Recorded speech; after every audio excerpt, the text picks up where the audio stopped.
بسم اللہ الرحمن الرحیم۔ دوستو، اردو زبان کی تیسری کتاب کا سبق نمبر 12 آج آپ پڑھنے کے لیے جا رہے ہیں۔ اردو زبان کی تیسری کتاب سبق نمبر 12، چائے، چ الف زبر چا حمزہ یہ زیر اے، چائے۔ ٹھیک، آج چائے کے بارے میں پڑھنے جا رہے ہیں۔ نمبر 1، چائے ایک درخت کی پتی ہے۔ درخت معلوم ہے کسے کہتے ہیں؟ درخت کے معنی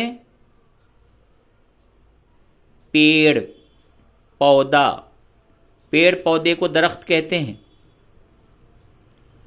جس کی کاشت ملک کے چین میں کثرت سے ہوتی ہے۔ جی ہاں، چائنا جو ہے اس میں سب سے زیادہ چائے پتی پیدا ہوتی ہے، جس کی کاشت مانے کھیتی ملک چین میں کثرت سے ہوتی ہے۔ وہاں ہر آدمی چائے کا ایک باغیچہ رکھتا ہے۔ جتنی چائے اپنے گھر کے صرف سے، صرف کے معنی خرچ، صرف معنی خرچ، صرف سے بچ رہتی ہے، اس کو فروخت کر کے، فروخت معنی بیچنا، اس کو فروخت کر کے یعنی بیچ کر کے اور ضروری سامان خرید لیتا ہے۔ زیادہ چائے پتی لے کر کے کیا کرے گا؟ پیدا ہو گیا 2 بوڑے، خرچ ہے 1 بوڑا، تو دوسرا بوڑا کیا کریں گے؟ بیچ دیں گے اور دوسری ضروریات کے سامان خرید لیں گے۔ تو وہی وہاں کے لوگ بھی کرتے ہیں، اس کو فروخت کر کے اور ضروری سامان خرید لیتا ہے۔ چلیے نمبر 2،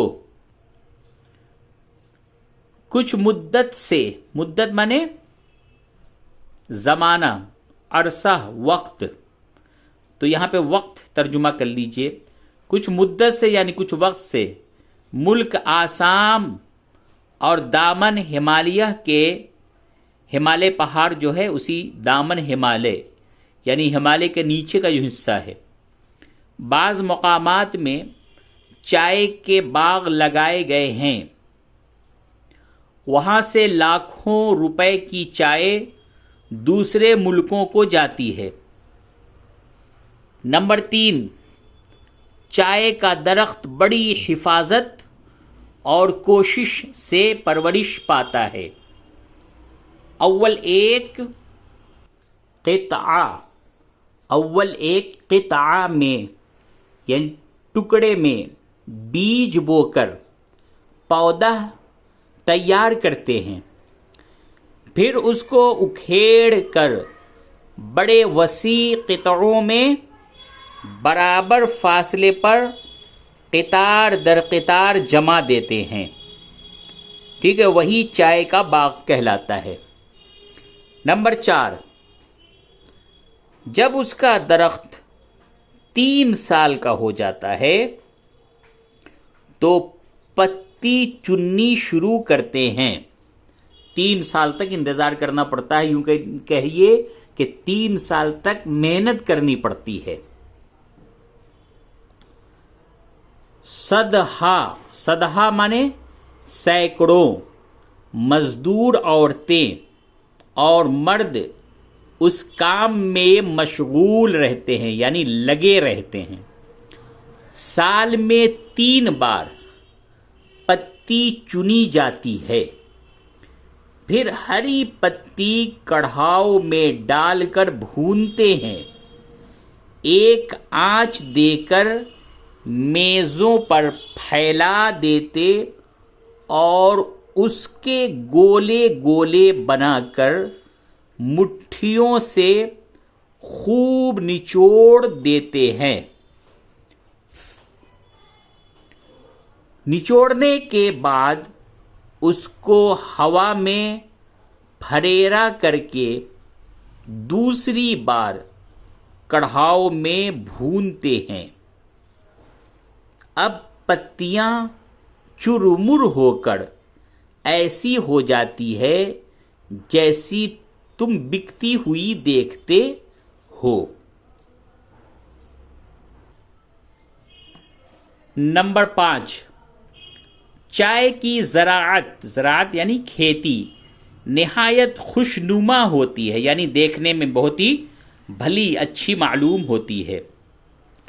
اس کا پھول نہایت خوشبودار اور سفید مثل جنگلی گلاب کے ہوتا ہے۔ جب پھول کھلتے ہیں تو دور تک جنگل معطر ہو جاتا ہے، یعنی خوشبو سے مہک جاتا ہے۔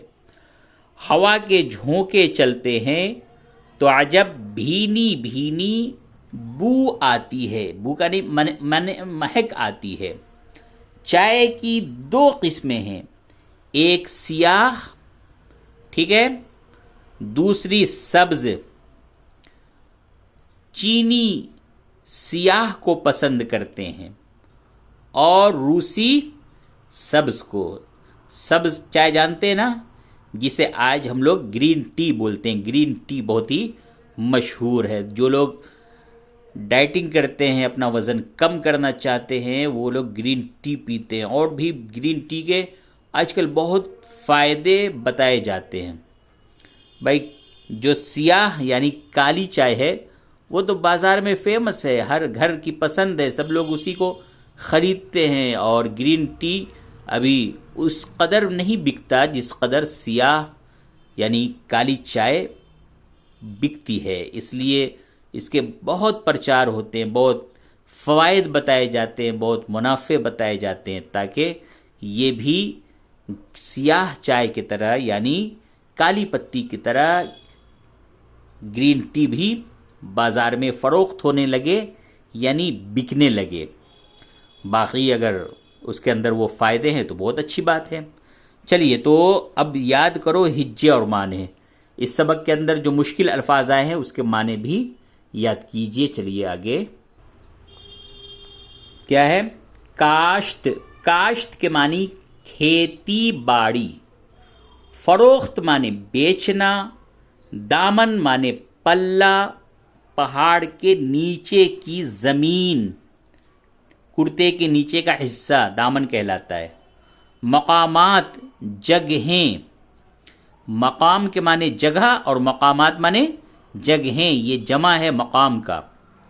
قطع کے معنی ٹکڑا، وسیع کے معنی چوڑا لمبا، قطار معنی لائن، صدہ کے معنی سینکڑوں، زراعت کے معنی کھیتی، اور معطر معنی خوشبودار۔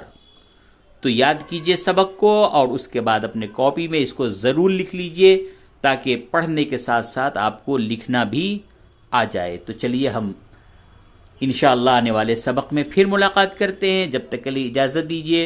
والسلام علیکم ورحمۃ اللہ وبرکاتہ۔